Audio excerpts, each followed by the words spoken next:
that's it. And then every 2 weeks I'll send you something relevant to your industry, or say hey, or we can all have coffee, or what have you.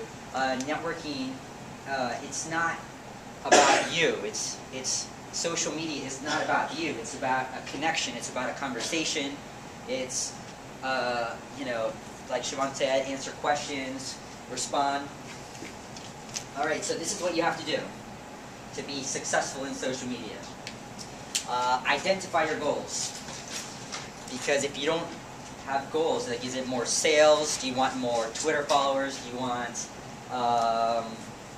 just to brand yourself? Like, what do you want? I don't know if everyone's seen, I'm sure everyone has, Alice in Wonderland. Alice is walking down the path, and the path splits into two, and there's the Cheshire Cat stands, and she's like, oh, where do I go? And he goes, well, where do you want to go? And she says, I don't care. And he goes, well, then it doesn't matter which way you choose, because it doesn't. And so you have to write everything down and have a plan, and then define it. What's your strategy? A one size does not fit all. Like, every profession is exclusive to that profession. And your strategy should be different. Siobhan said, yeah, blogging, be different, be yourself. Everyone says the same. When we started blogging, actually, we were talking about how to join Twitter, how to start on Facebook.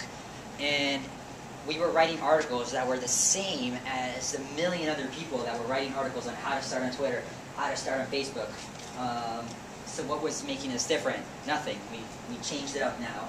We realized we were doing something generic, and that's not what it should be, because there are so many event planners out there. There's so many people selling products, wholesaling products. There are many nonprofits that are looking for money. There's construction companies all over the place, and so you have to find your identity, your strategy, and you have to be cool, be different, have cool hair.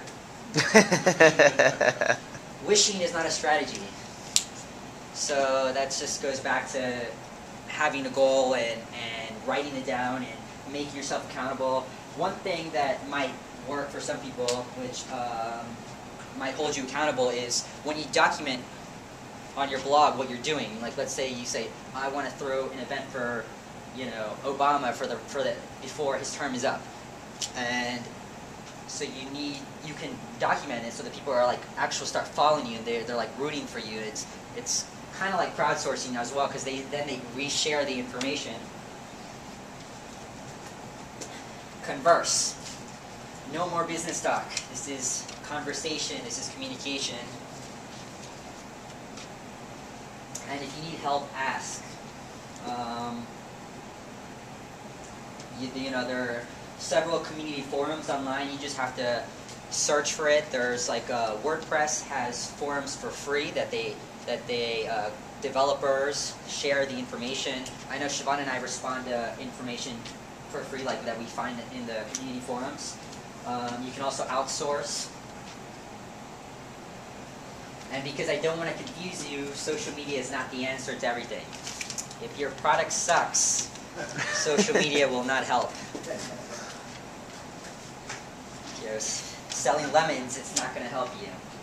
But if your customer service sucks, it will help. If you want to reach more people for a low to nothing cost, except for your time, it can help you. It can help you do several things, as we discussed in our points 1 through 8. And then finally, do-it-yourself social media versus outsourcing. The reason I have this picture, actually, because I have a personal trainer, and this guy, he doesn't look bad. Like, he's not overweight or anything, he's fine. But if you work with a personal trainer, he would look like this. And I know that if I work, I'm pretty slim, and I know that if I work with a personal trainer, if I don't have one, I would never have the body that I would have when I worked with one. The main cost of social media is time.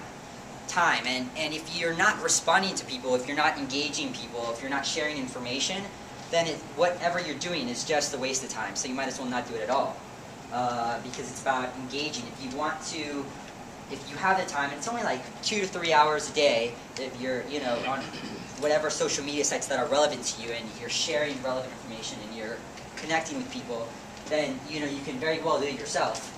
And the benefits of outsourcing is that you have time, like, for example, like Siobhan and I'm a sales guy.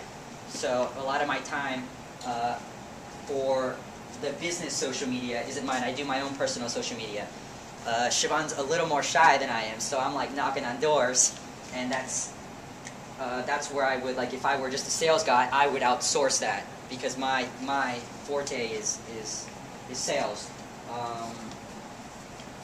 And I think that's it, right?